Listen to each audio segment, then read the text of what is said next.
I'm going to talk about the chapter 19 on splicing and processing. Because there's some misunderstanding. So actually, the Dr. Gwanda, he should introduce the prokaryotic translation or eukaryotic transcription first. But because of the misarrangement, so I have to talk about this RNA splicing and processing first. and later, I have another class that will talk about RNA stability and RNA translate into proteins. This class, I will make videos and upload to the module, and you can attend while online class.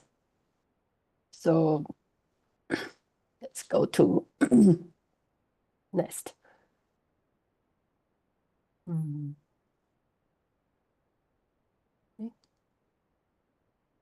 So before I'm talking about RNA splicing, mRNA splicing, and processing, I have to talk about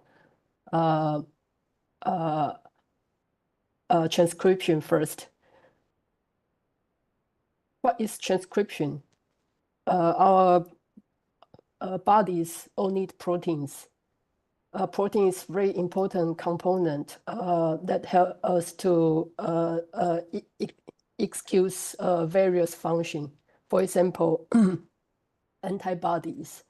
That this protein help us to against the infection from outside, and also hormones that help us to rise our heartbeat, and other digest the nutritions. But how our cells make proteins, it's not direct from DNA. So our cells will take DNA as the template and use the template to copy the genetic information into RNA and use RNA to make proteins. But this RNA, this transcription, the process taking DNA to make RNA, we call transcription. And this process, you will synthesize the precursor mRNA. This is immature RNA. This RNA needs to be processing, and then it can deliver out of nucleus and go to cytosol and use this information carried by messenger RNA and use this message to synthesize proteins. And this process called translations. And I will talk about translation in the next class. Today, I'm focused on RNA processing. Okay. This processing only happens in eukaryotic cells. RNA processing doesn't happen in prokaryotic cells because there's no nucleus, and the bacterial cells, for example, the cells transcribed RNA from the DNA and directly use this RNA as the messenger to direct make proteins. So this process only happens in eukaryotic cells. Is there any questions about this part? If you have any questions, please raise your hand, or if I speak too fast, or you have any part you think is unclear, you can just raise your hand. Okay. Okay. Okay, Nate. Uh, before I talk about the RNA processing, I have to talk about the transcription process first. So what is transcriptions?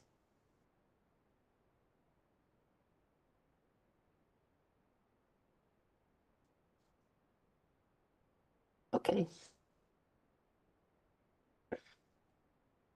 The transcription is we taking our double strand DNA, which have our genetic information, and use this DNA as the template to make RNA. So this process called transcriptions. So transcriptions including three different steps. The first steps is initiation. There are three components important in this initiation process. First is promoter. The promoter is a specific sequence on our DNAs we call Tata box. Why we call it Tata box? Because this region is enriched with thymine and adenine. So you can see there are many repeat of thymine and adenine. So we call this region Tata box. Promoter can recognize these regions and then tell this transcription machinery tell them, oh, here is the place you need to start to making your messenger RNA. So except this promoter, what else we need? The second one is transcription factors. In our cells, there are many transcription factors which responds to the outside stimulator. Different stimulation activate different transcription factors. These transcription factors then binds to the promoter region on our double-strand DNA. Then this process then recruit this enzyme called RNA polymerase 2. So three of these components together initiate this transcription process. This all happens in the nucleus. So before I go into the details of this transcription process, I'm going to briefly talk about the structures of our nucleic acid, which is the basic unit of our DNA and RNA. So our DNA composed by the basic subunit called nucleic acid, which composed by three parts. The first part is a phosphate group, and the second part is the pentose sugar, and the third part is our nitrogenous base. And as you see, the DNA is double strand. So here only one strand, but the other strand has to complementary to the other DNA strand. Is there anyone know what complementary means? Is there anyone know that? You can get an extra point. No? Okay. So the complementary means the nitrogenous base has to pair to each other. So we have in DNA we have 4 nitrogenous base. In RNA we also have 4 nitrogenous base.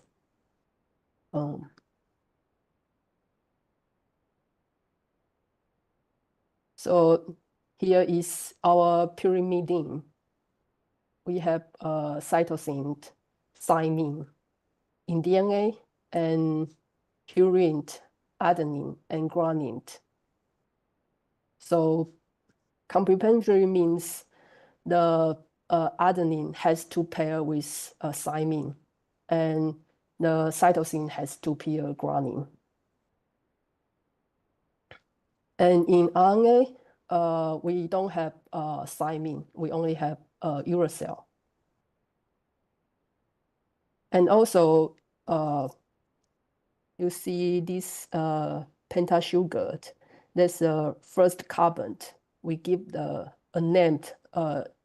We give the order of the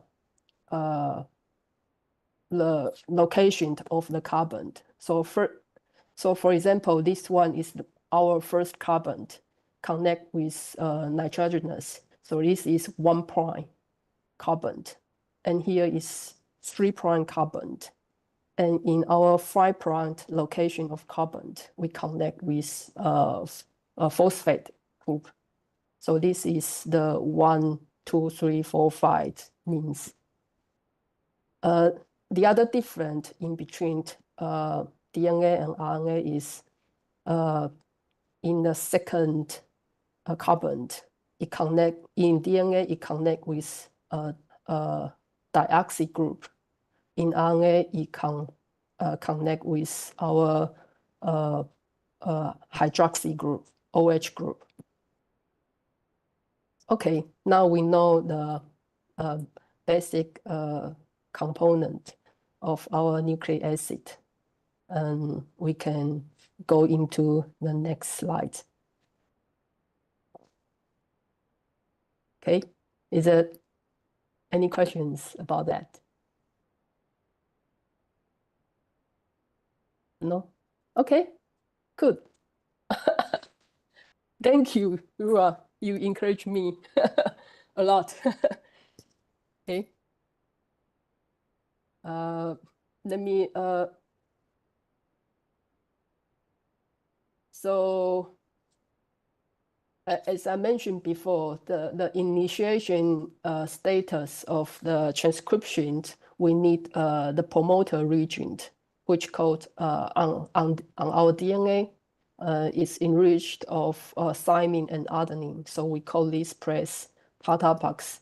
It's like a signatured sequence and tell the transcription factor to bind this region. And when the transcription factor binds to this region, it recruits the RNA polymerase II to open up this DNA helicase and stabilize this opened structure and unwind the DNA. So the RNA polymerase can use this DNA as the template to make our RNA. So this is the step called initiation, transcription initiation step. So the next step is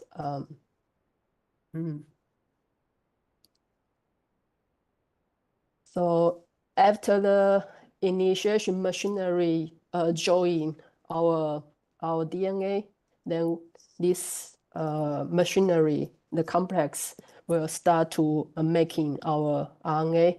This process called elongation. So how does this RNA polymerase making RNA? It will read our template DNA, read it from 3' to 5', and then synthesize our RNA from 5' to 3', this direction. Let me use the next slide to explain what is this means called read from read our template DNA from 3' to 5', and then synthesize the RNA from 5' to 3', which is quite important.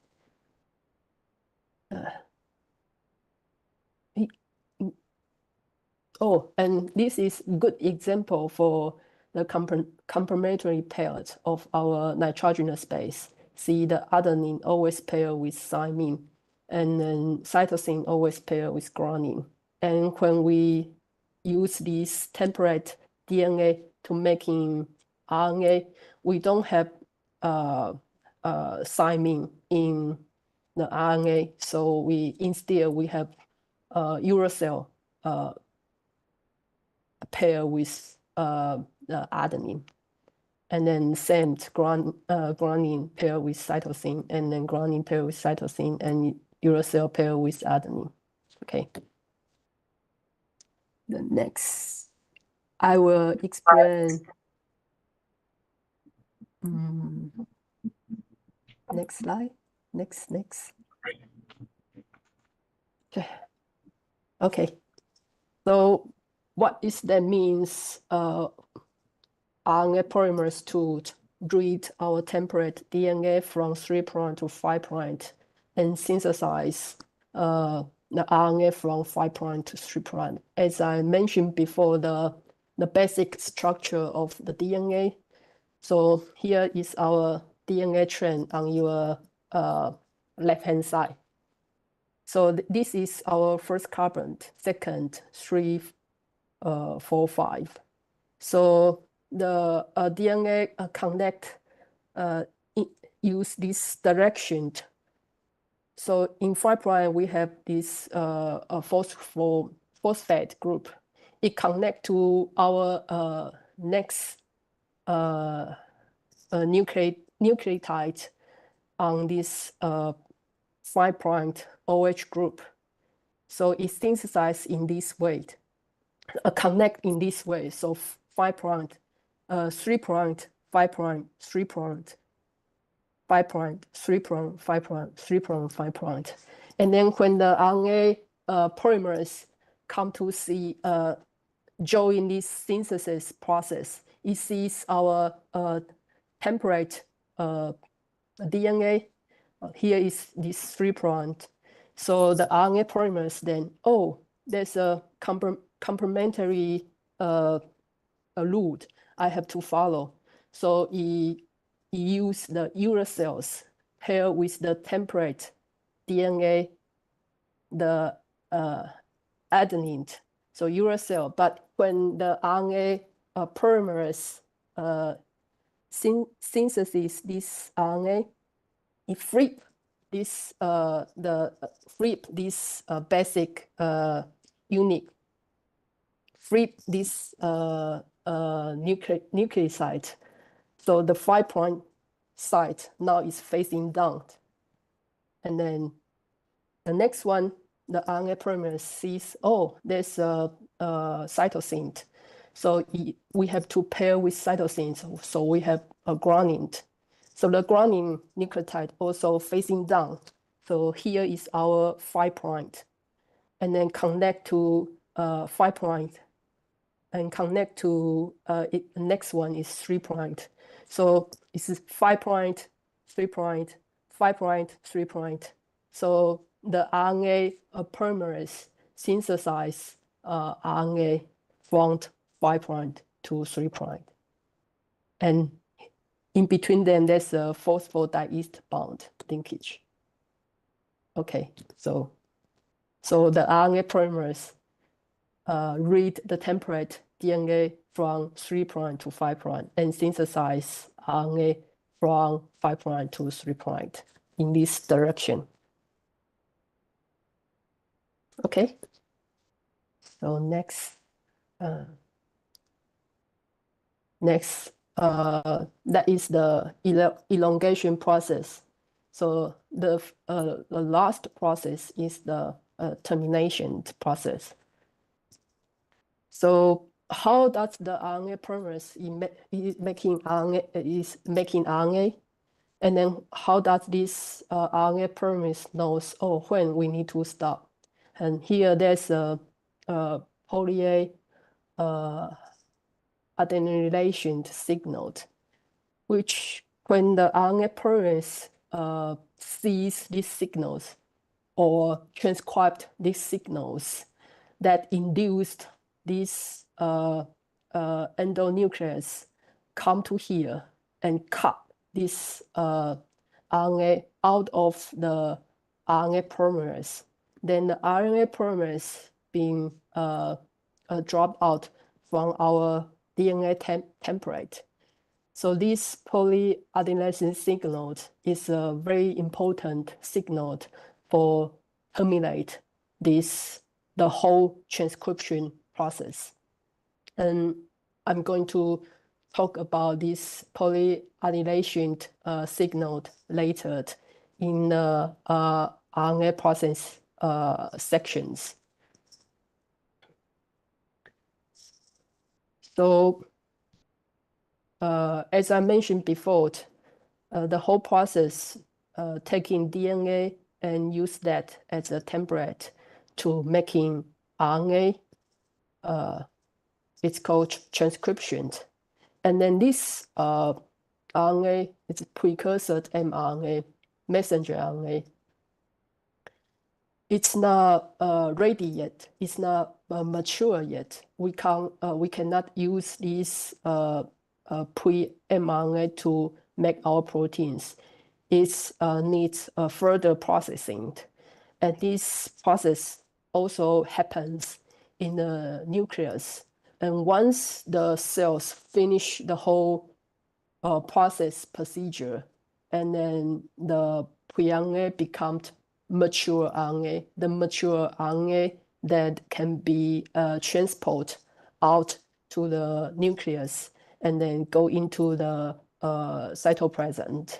And then other machinery like ribosomes will use this mature mRNA, the information carried by the mature mRNA, and use this information to make our proteins. So this whole process we called this whole process is our eukaryotic cells use DNA as the template to making proteins. Okay. So now I'm going to talk about the section about the RNA processing. Share computer videos. Okay, so is there any questions about this part? Okay, you understand everything? Okay, great. Okay, so I will move on to the next section. Talk about the RNA processing. So the RNA processing include several steps. Each steps they have different purpose. So we have the RNA splicing, we have the 5' capping, and alternative splicing, and 3' polyadenylations. So later I will go into the details one by one to explain what is that. Okay, so the pre-RNA is the precursor RNA, messenger RNA, which is the immature RNA just made from the RNA polymerase. So we need to go through this process to make the mature mRNA. Okay, let's go to the next step.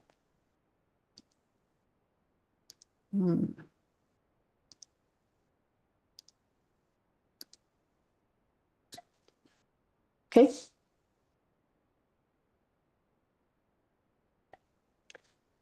So here is our the DNA, our double-strand DNA, and then we basically RNA polymerase II it transcript all the information containing in the our DNA and becomes a precursor mRNA. However, not all the information can be used to make our proteins.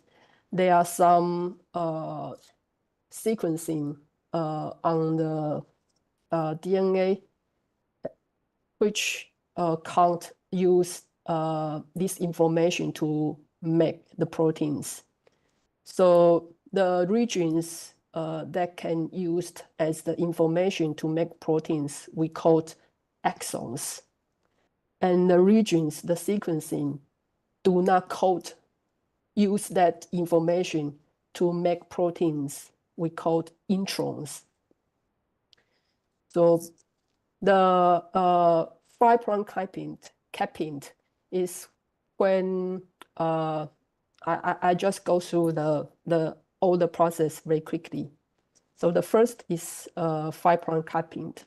When this precursor mRNA just transcribed from our DNA, and here is our 5' end.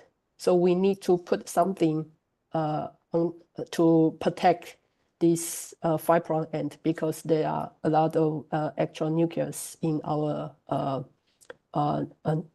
cells, and that make the RNA very fragile. It's very easy to be degradation. So we need to protect this messenger RNA. So, and then, as I mentioned before, not all the information can be used to make proteins. So we don't need these regions that do not code for amino acid. That is the basic protein subunit to as a material to make proteins, so amino acids. So seems there are some sequence on RNA that do not code for proteins, so we don't need these informations. So the RNA splicing is remove this unnecessary information, means remove the introns and stick the exons together. And we have alternative splicing. That means in this DNA, we have many exons. Not the cells can combine different exons and make different proteins. Not, for example, it can combine exon 1, exon 2, and exon 4 and make the protein 1. Or it can combine exon 1 and exon 3 and exon 5 and make another protein from the same DNA template. So that called alternative splicing. And final, when this messenger RNA terminate the transcription process, we need to put a poly tail in the end in the 3' end to protect this RNA. So that is the brief introduced of the whole RNA process. Let me go into the detail of that.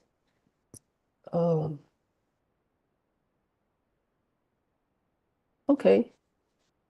Before we go to the actual process of RNA splicing of first I will talk about the 5' capping. Before that, do you want to take a rest, like 5 to 10 minutes? Is that okay?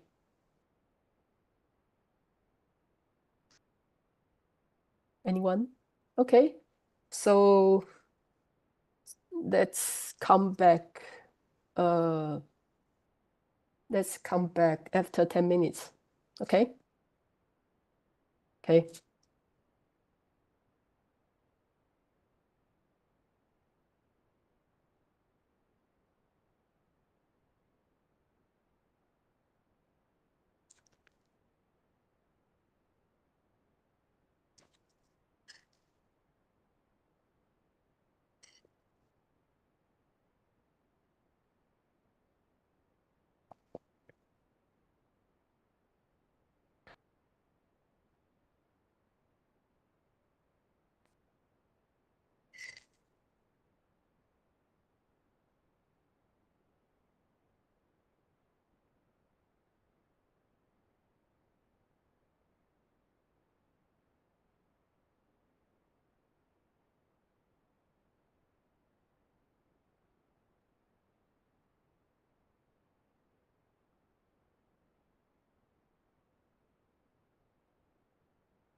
Can you hear me now? Hello? Oh, great. Okay. So, okay, let me let me from let me say that from the beginning. Okay, so now we can go into our RNA process steps. The first step is called 5' capping. So the 5' capping is adding a seventh methylguanosine cap on the 5' side of the newly synthesis of RNA to protect it.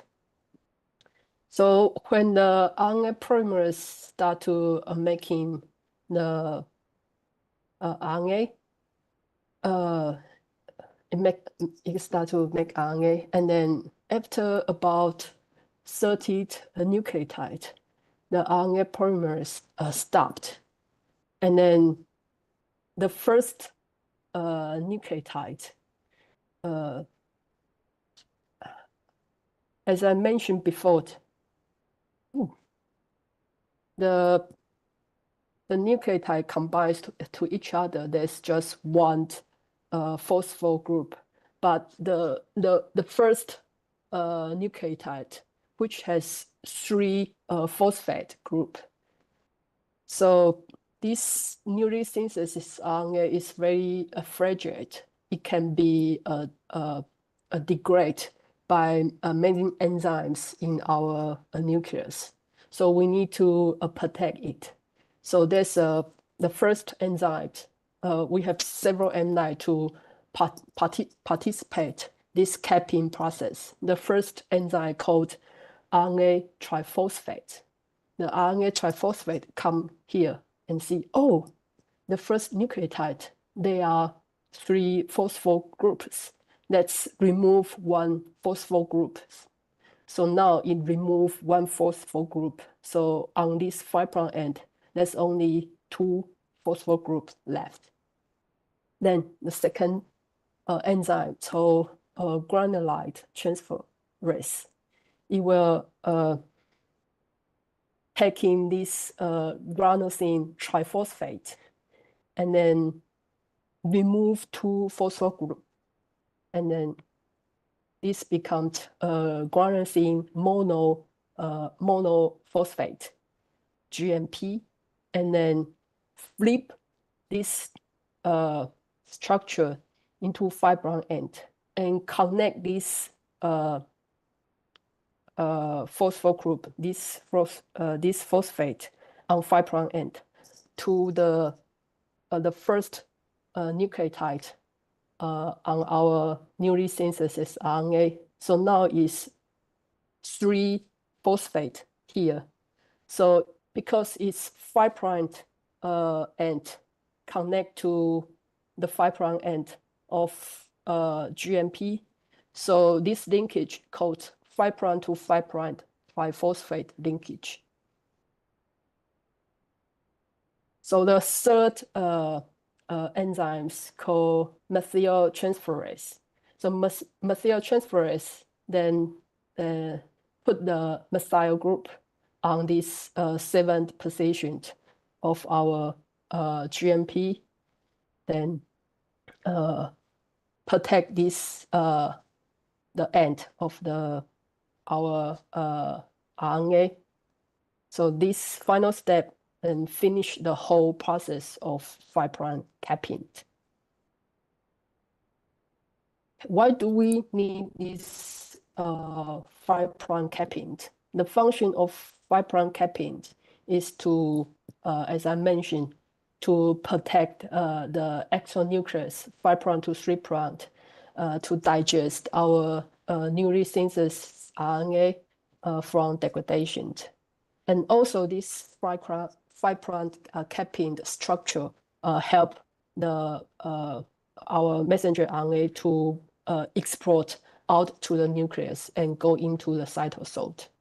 And also in the cytoplasm, there are some enzymes which can recognize this 5' capping structure and initiate the translation, which I will go into the detail in the next class. And final, this 5' capping also help the RNA elongations. Here is the example from our textbook. So when this RNA polymerase II synthesize the RNA, it recruit the granulate transferase, the second enzyme, and then the methyl transferase on top of that, and then put the cap on the neurosynthesis RNA in the end, 5' end. And then these structures can be recognized by this cap binding protein. Once the cap binding protein recognized, this binds to this cap structure, it tell the RNA polymerase, okay, I already protect the cap of your neurosynthesis RNA, so you can start to continually synthesize the new RNA. So this capping structure also help our RNA polymerase to do the elongation. Okay, there's some questions about this 5' capping. I will text you, see whether you understand the context I just mentioned before. So is there anyone want to answer these questions? I give you like 2-3 minutes to read these questions, and after like 5 minutes, and I will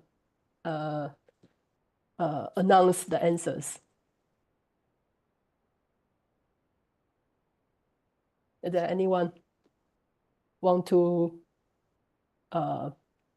answer those questions? You will get extra points for that. Okay.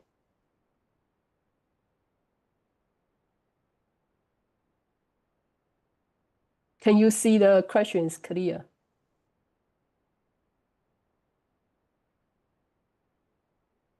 Okay, great.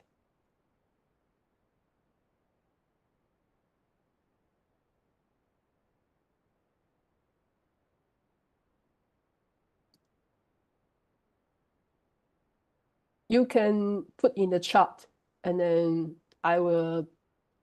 you can put the answer in the chat, and then I will make the record and give you the extra points.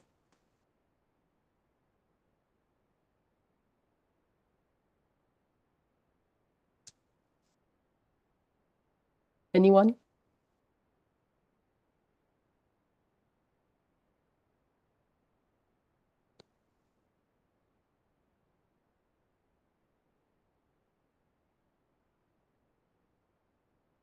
Yeah, yes. Okay.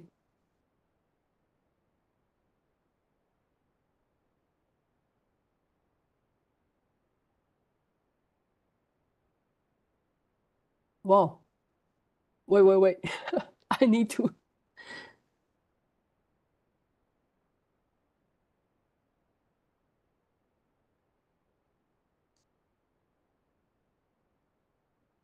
Okay.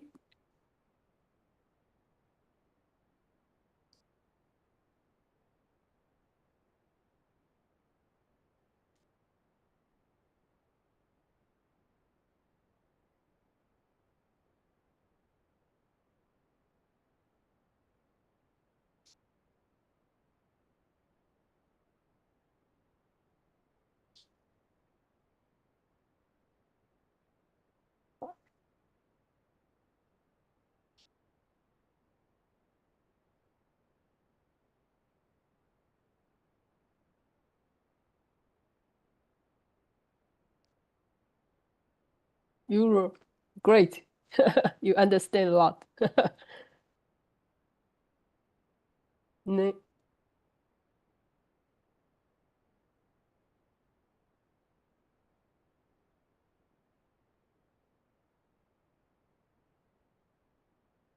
Mm.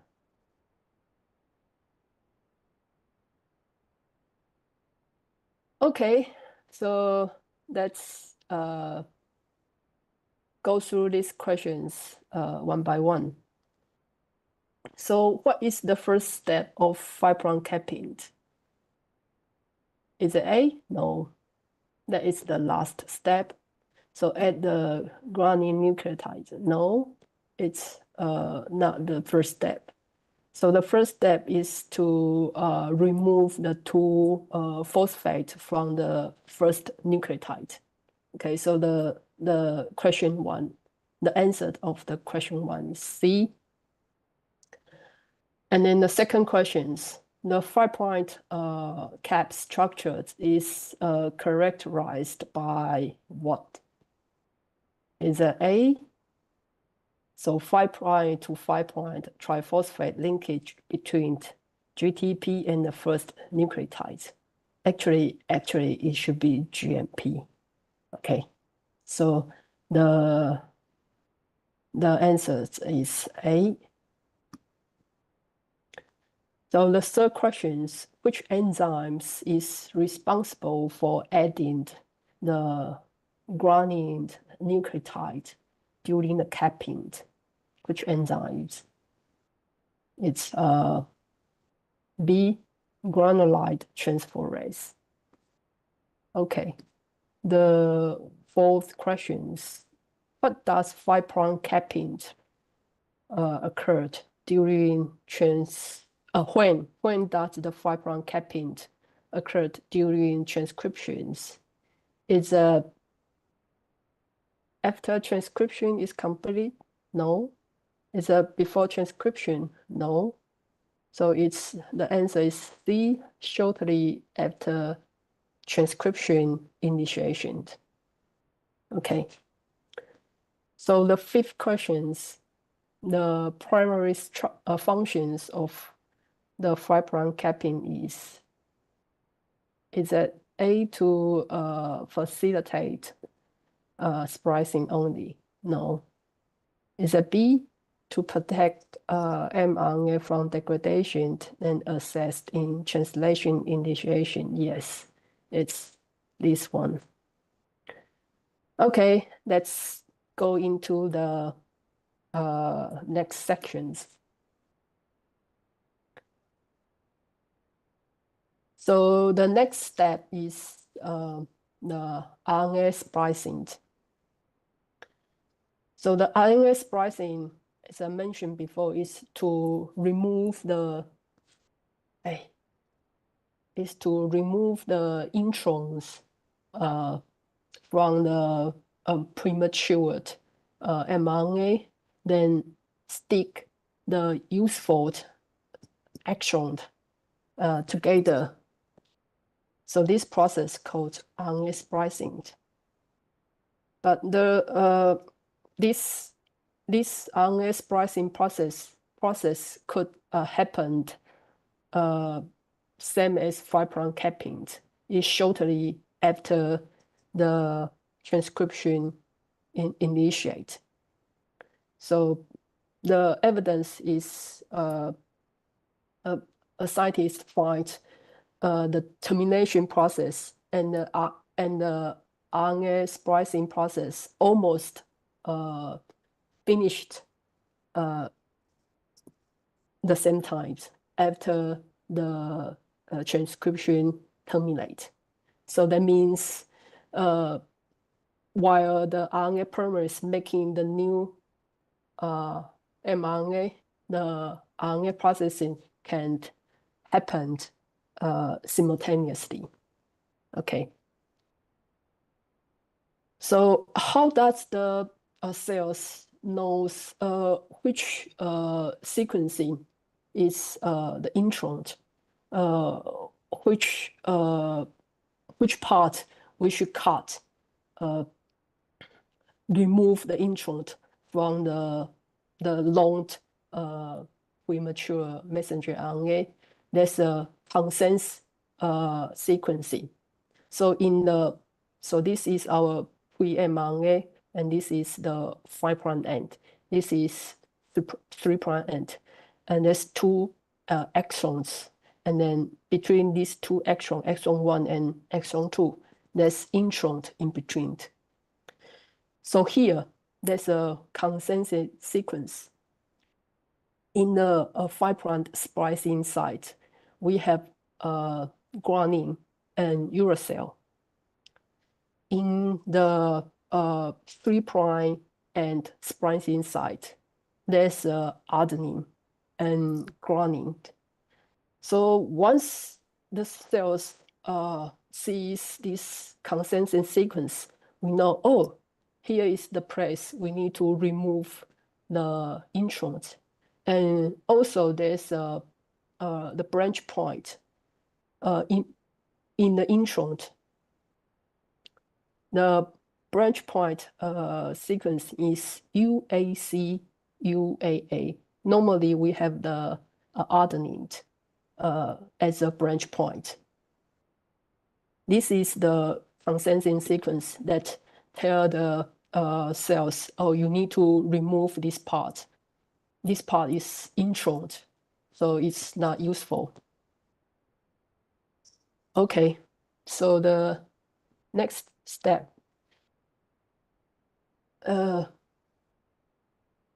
So during this RNA splicing process, we need a lot of enzymes, proteins to form a big complex to help cells to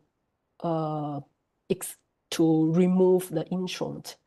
The big complex called spliceosome.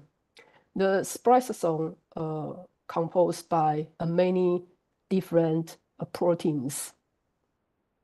The spliceosome has this small nucleate RNA and other proteins we called, altogether we called a strange name called SNPs. And then we have these splicing effectors, and we have other proteins all together form this spliceosome and then help to recognize this consensus sequence and then remove the intron. How does that happen? So first, the spliceosome comes in, and then it recognizes this region. So, oh, this region is the region I need to remove. So it takes this, the branch point. That's the branch point of adenine on the 2' position. There's a OH group hanging there. And on this 5' splicing site, there's a phosphor group. And then this is our arginine, guanine.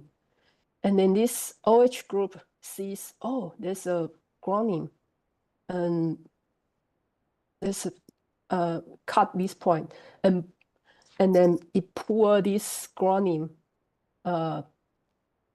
form a very strange loop. We call this lariat loop. So it bring this guanine to the branch site, connect from the guanine 5' end to the adenine 3' end,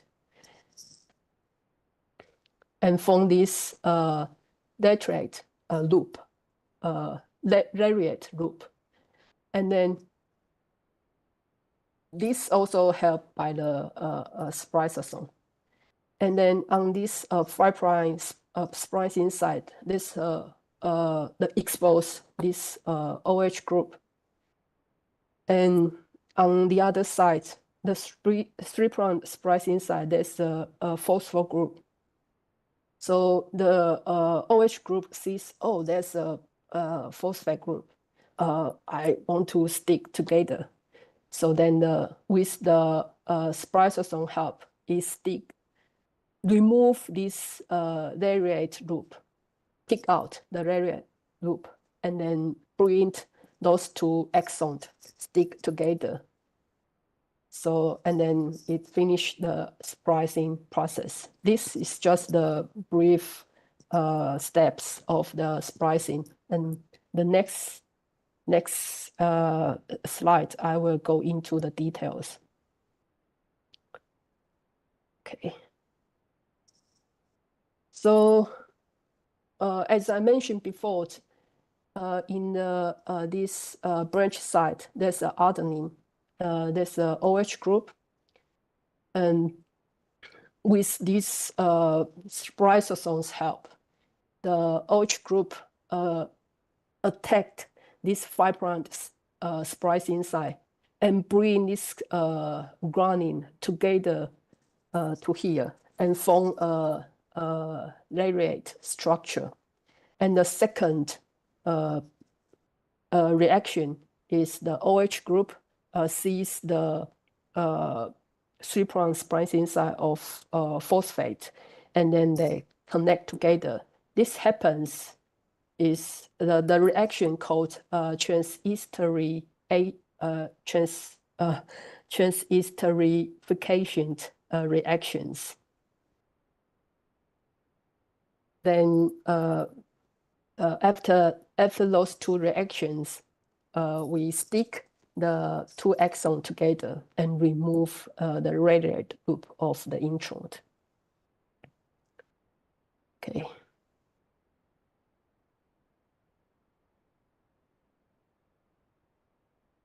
Okay, now I'm going to go into detail of the whole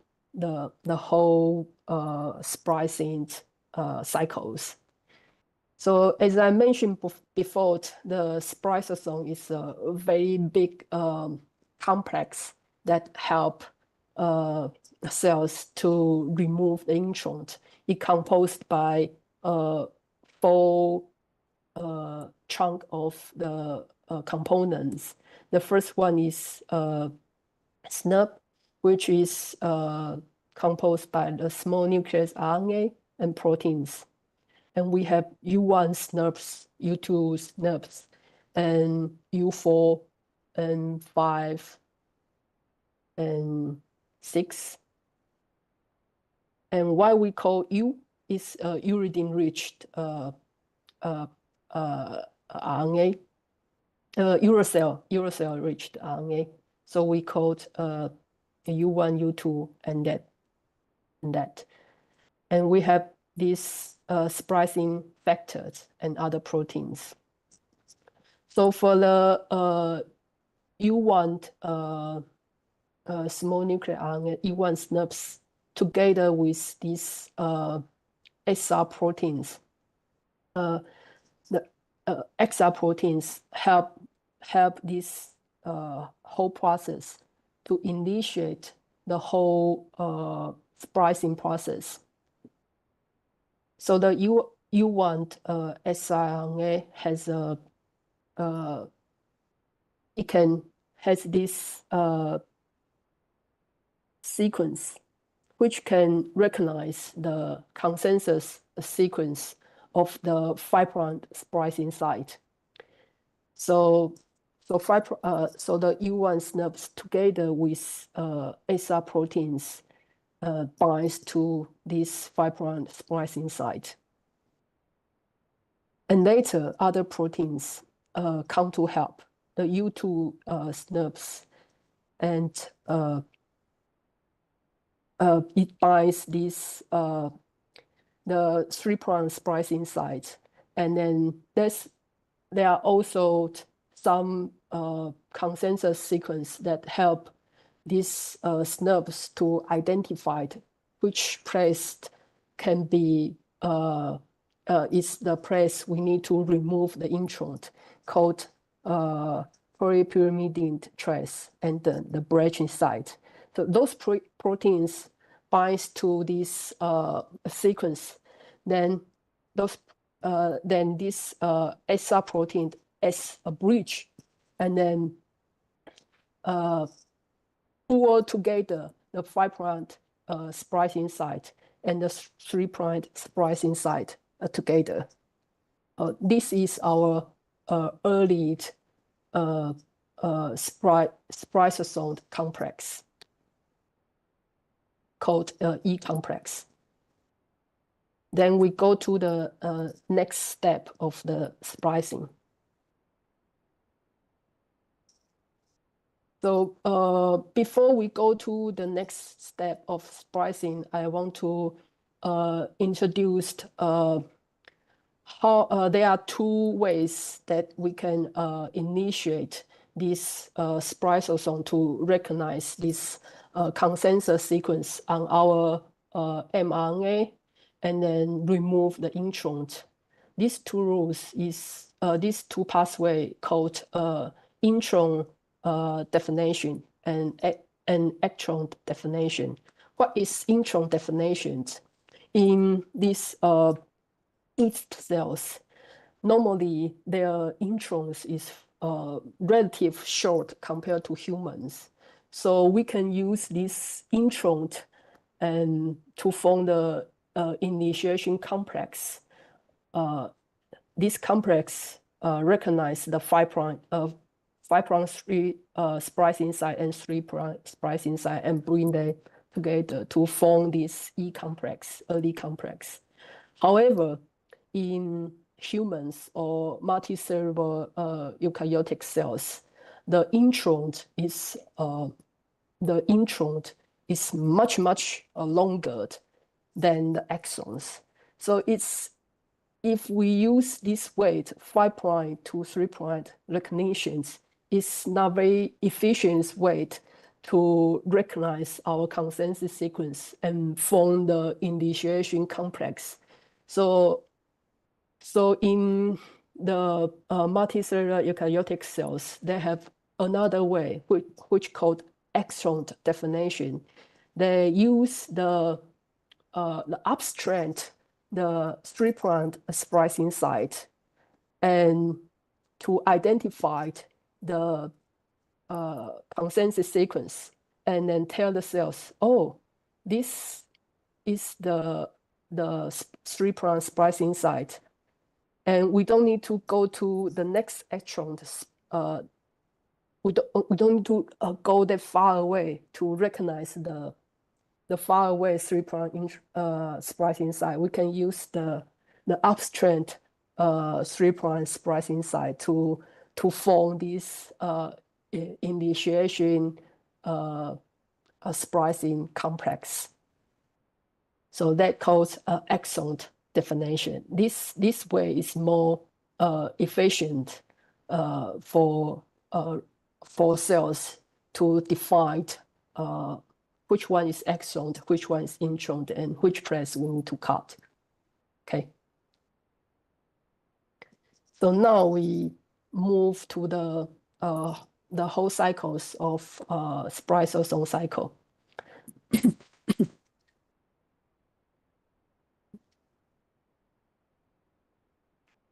As I mentioned before, the U1 SNPs together with other proteins recognize this consensus sequence on the introns, and then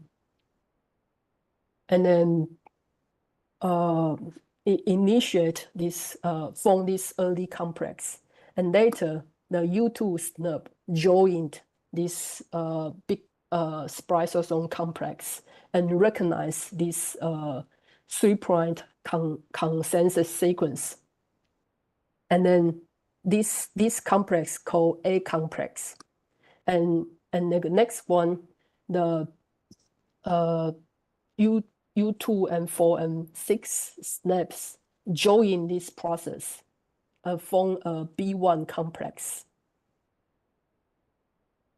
Then this whole complex undergo the conformation changed and pick out the U1 SNPs and then U4 SNPs. Then the U2 still recognize the 3' consensus sequence, and then U6 now recognize the 5' site splicing site. Then form the then go into the C1 complex. So U2 pair with this branch site and then make the cut of the 5' splicing site here and form this variate loop. And in the final step of the splicing, the 3' splicing site cleavage, and then the exons joined together. Then this spliceosome complex disassembling, and then along with this RNA polymerase continually making premature mRNA, these cycles will go back and reassembling again to remove next introns. So what is the functions of the RNA splicing? So it can increase our protein diversity, which is alternative splicing. I will talk about that part later. And another function is to help our mRNA to explode out of the nucleus to the cytoplasm. Scientists use one experiment to demonstrate that the RNA splicing is necessary, or it helps our mRNA to remove out from the nucleus to the cytoplasm, which in the lab they synthesize this intron. They use material in vitro. They synthesize this intron-less RNA derived from cDNA. So this intron-less RNA, there's no intron. So it's just exons stick together. And then we have our premature mRNA, which contains with introns and exons. So we inject those two material into the nucleus. And later they find out this premature mRNA, it can be explored out to the nucleus much faster than this intron-less RNA. That means this RNA splicing process help our messenger RNA being explored out to the nucleus, to the cytoplasm. And also, there's another mechanism explains how this RNA splicing help the messenger RNA export and stabilize this messenger RNA. So when the introns are being spliced by this spliceosome complex, it recruits the proteins by joining these exon and exon junctions. This complex then recruit the exon join, called the exon join complex, and later help our this complex will help our RNA to explode and localize, and later decay in the cytoplasm. This part I will talk about this later, about the RNA stabilization in the next class. So the take-home message is the functions of the RNA splicing is to help us to increase our protein diversity and help the RNA explode out of the nucleus. So why do we need this the RNA splicing? So as you can see, E. coli, the E. coli bacteria, they have like 3,200 genes. Here, genes means the genes can make the proteins. So then we got a little bit upgrade. This is yeast. It's more hierarchical than the E. coli. The yeast has 6,000 genes. Then we go a little bit higher, which is wrong. Here is C. elegans. C. elegans has 19,000 genes. Then fruit fly has 13,000 genes, and mouse have 23,000 genes. And this must plant has 26,000 genes. So how many genes our human being have? Surprisingly, we only have 25,000 genes. We only like maybe less than twofold smarter than the worm or something like that.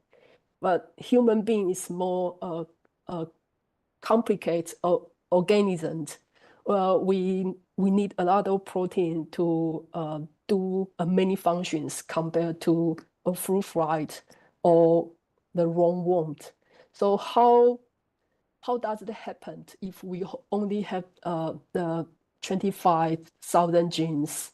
This number is not more. It's not. I mean, much more than our expectation. So the way to overcome this problem is alternative splicing. So there are more than 55% of our genes can go into the alternative splicing. So the same. So although we don't have many genes, but through this alternative splicing, we can make a lot of proteins that has different functions.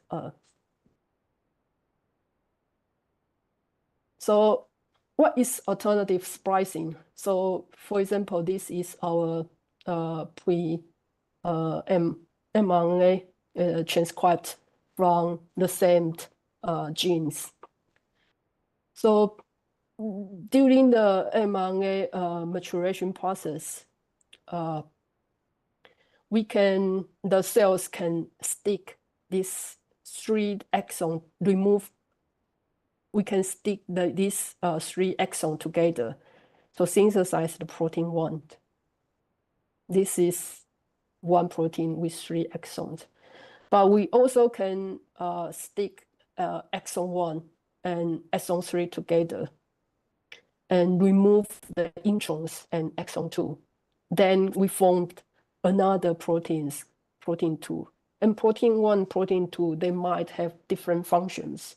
So from one genes, we can synthesize different proteins. So imagine if we have longer gene, more exons. So that one genes, we can make many different proteins. Here is another example from our textbook. So this is the proteins called calcium chemodulin dependent kinase 2 delta genes. These genes almost expressed in many cells and tissues.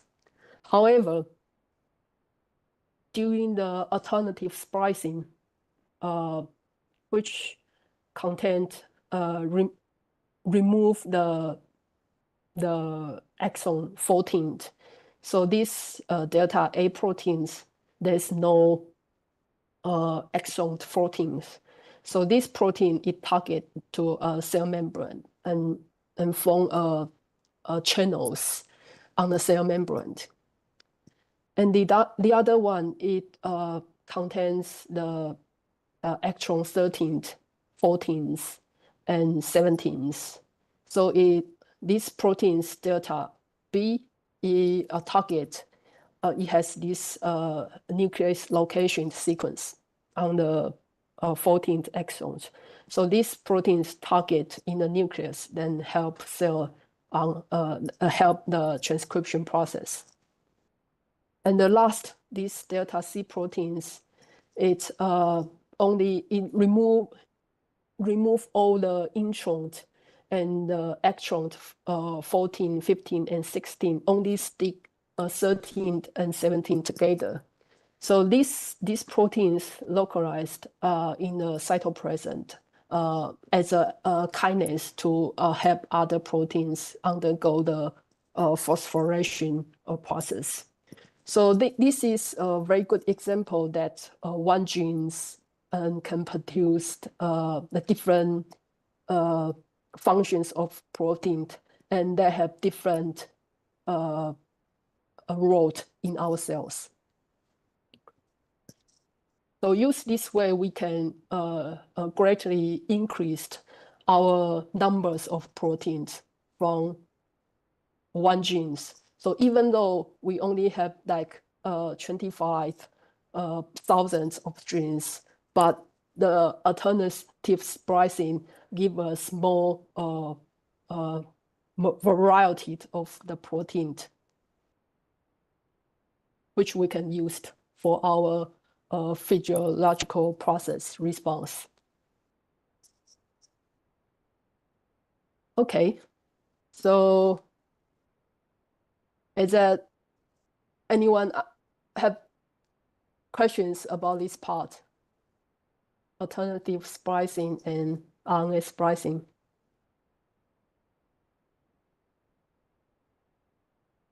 No? Okay, so I will move on to the next section.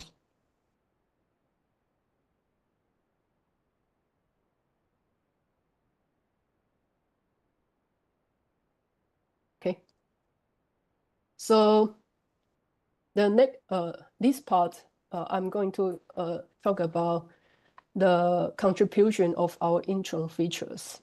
Previous I mentioned, how do we define introns? Which place we need to, during the RNA splicing, which place we need to remove from our premature mRNA? We have this 5' consensus sequence. We have this 3' consensus sequence. We have branch point. In the yeast cells, these three informations are enough for our splicing machinery to decide which place we need to cut out. However, in humans, they are more complicated. This three information is not enough to decide which intron we need to remove. There are other information needed for the splicing machinery to determine the place we need to remove. For example, the length of the intron or the composition of the intron. And there's a large unknown part information. We don't know how the cells decide to remove this intron during the RNA maturation process. There's some hint. The first one is the cryptic site. So the cryptic site is, there's a experiment the scientist discovered.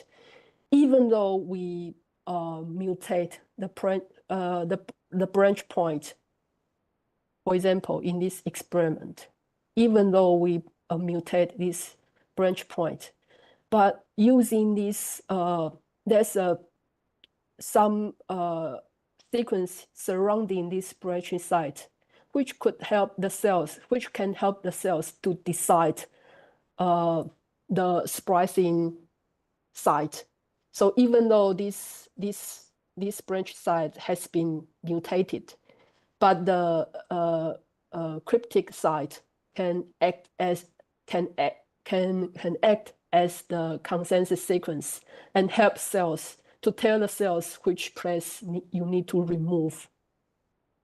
So we still can get the exactly combinations of the exons. So use this way, cells still can make the proteins, the right messenger RNA. And the second one is the exon definitions. So I just mentioned before, because in the multicellular eukaryotic cells, the intron is very long and the exon is relatively short. So we use the exon definition pathway. We can easily identify the splicing site and then remove the intron. And there's other components like the exonic splicing enhancer. This sequencing on the mRNA, which allowed the SR protein to bind, then enhance the splicing. And another sequence like on the exonic splicing silencer. So this is proteins. The proteins HNRNA protein, RNP proteins that binds to this silencer sequence, then reduce the activity of splicing. And there are other proteins that can bind the silencer, the splicing silencer on the intron or the splicing enhancer on the intron. So this is like those proteins is like the committed.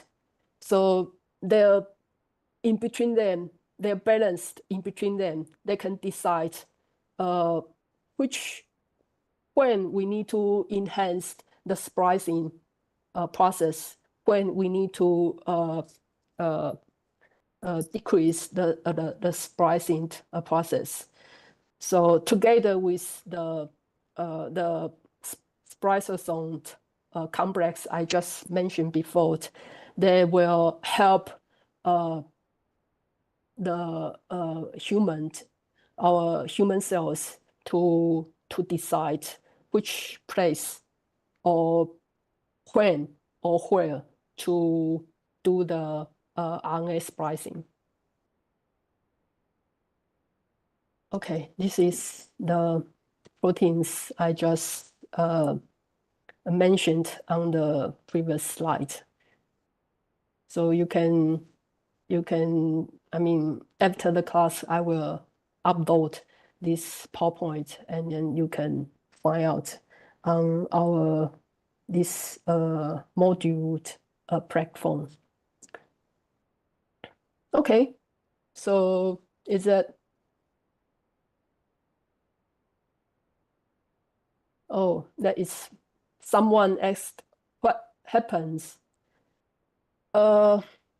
if this enhancer and splice and silencer overexpression. It all depends on their balance. So if the enhancer overexpressed, it might the splicing process might overactivate. So we probably can't make the right proteins. So the balance in between the splicing, the silencer and the enhancer is very important. Does that answer your questions? Okay. So now is quiz time. So I will give you 5 minutes to read the questions, then you can answer that. And later I go through that together with you. So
Okay. I thought a lot of a lot of students already provide their answers. Let's go through these questions together. Okay.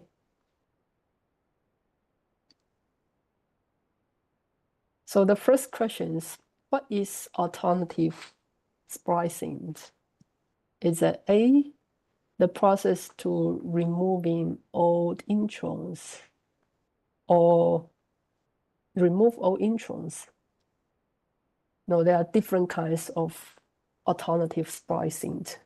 In the textbook, which I didn't mention here, there's a 5-point splicing site alternative splicing, or 3-point site alternative splicing, and also exon inclusion or skipping splicing.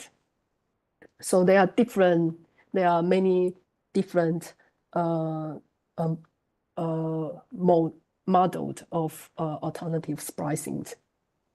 So the alternative splicing is different combinations of exons to create multiple mRNA variants, which can increase our proteins, the diversity of our proteins.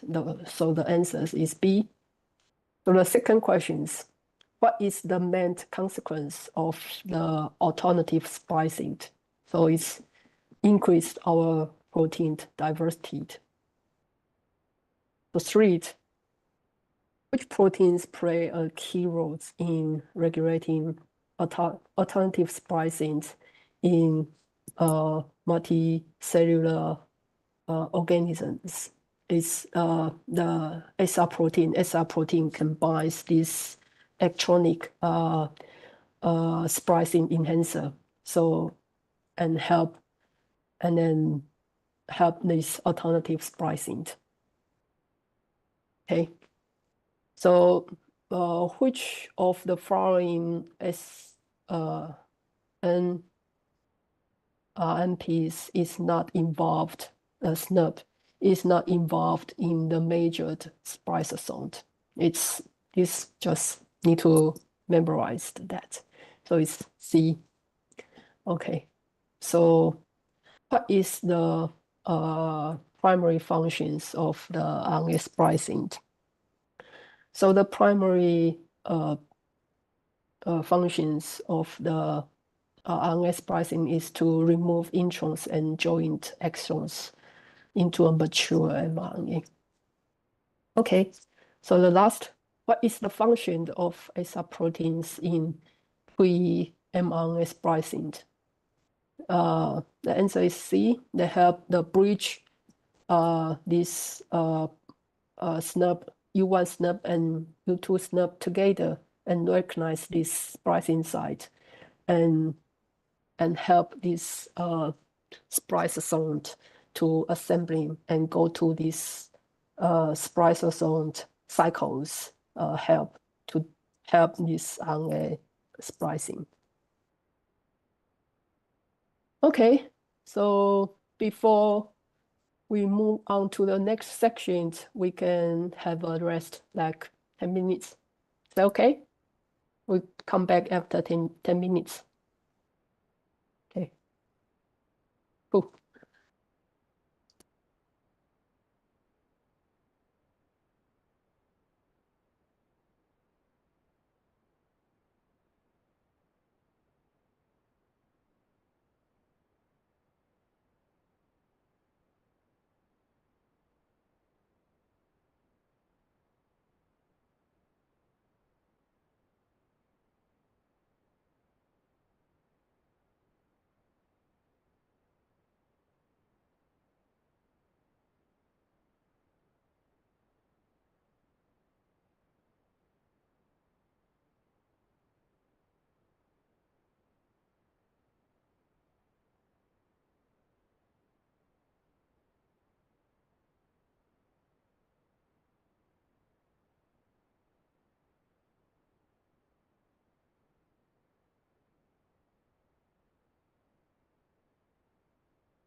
Okay. Hello, everyone. Let's come back. We finally will go to the last step of RNA processing. So the last step of RNA processing is polyadenylations. It's at poly tailed at the 3' end of this prematured mRNA. So when this will happen, so during this elongation process, the RNA polymerase II synthesis poly adenosine signals. This signal sequence is AAU triple A. AAU triple A. So once the enzymes, this endonuclease enzyme, sees these signals, then it will come in and then cleaved downstream of these polyadenosine signals, and then the pre-mRNA drop off disassociate with this RNA polymerase II, and then this now it's the pre-mRNA drop off from the template and RNA polymerase. Then another enzyme called polymerase then come in and join more 8 adenine in the end of these polyadenosine signals. So this called poly-tailed. And then actually the RNA polymerase, it's not very smart. It's still continually making RNA.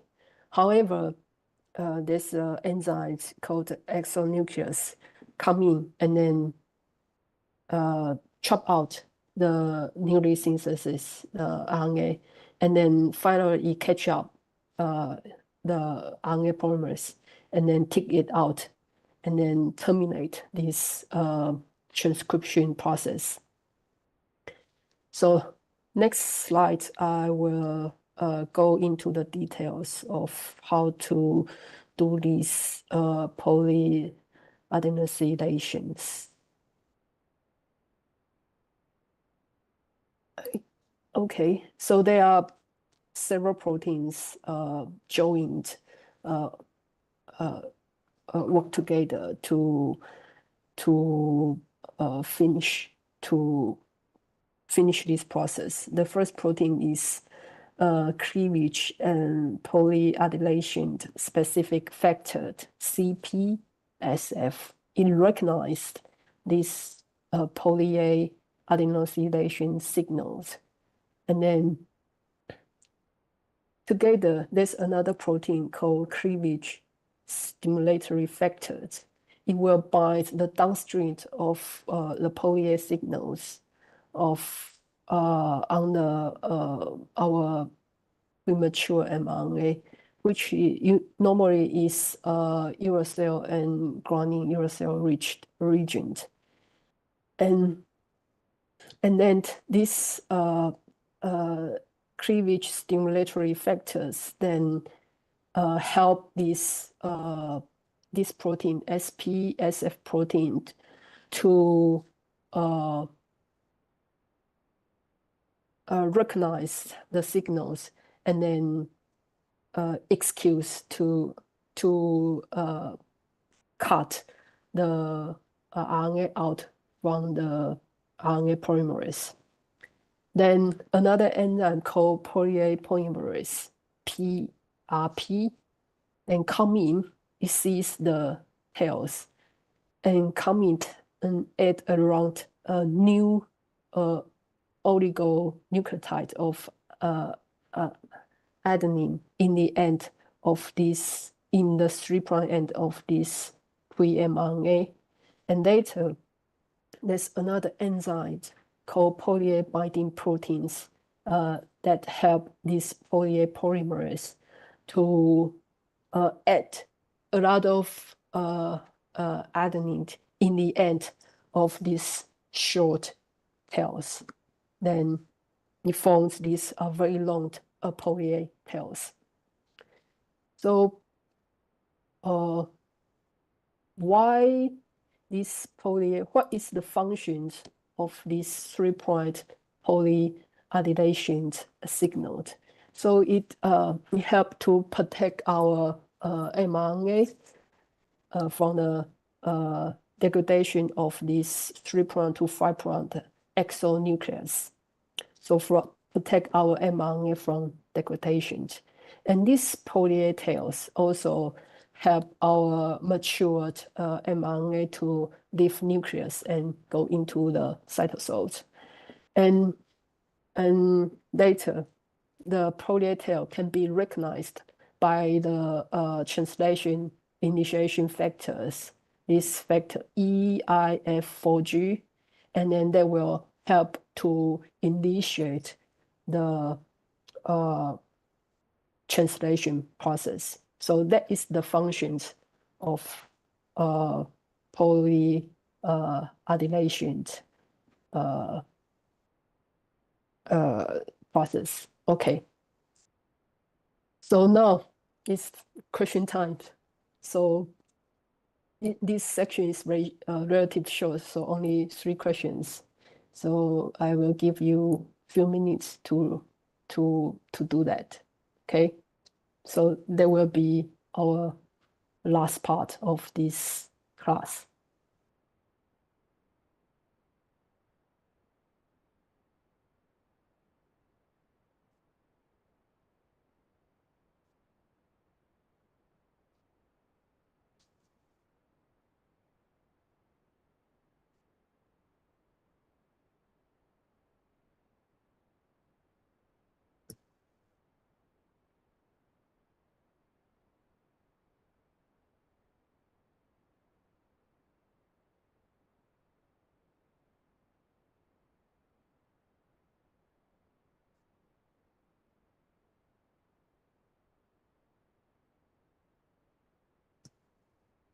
Great.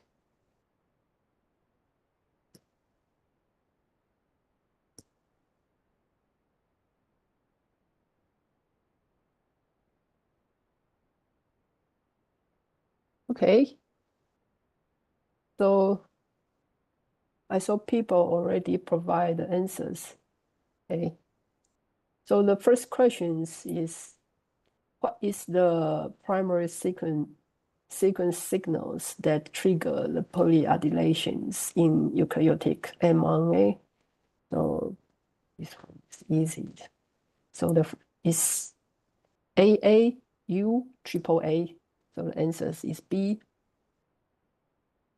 And the second question is the cleavage and polyadylation specific factor, CPSF, works together with which factors that can recognize the polyadylation signals? The answer is A. These factors help to recognize these polyadylation signals. Okay, the last questions. In the first phase of polyadylations, approximately how many adenine residues are initially be added? So the answer is C, just very short, 10 only nucleotide. Okay, so that is the whole RNA processing and RNA splicing information. So I will upload this PowerPoint as PDF to Moodle. And if you have any questions, you can either ask me now or you can use the leave the message in the Moodle or send me the emails. Okay. Is that anyone want to ask questions now?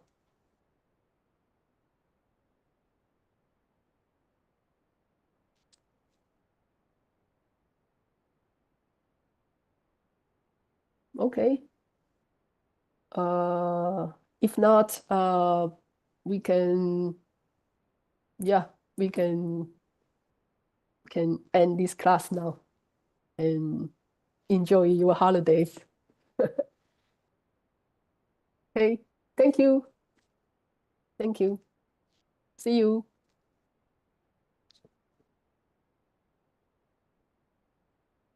Typhoon is very dangerous. Don't go out.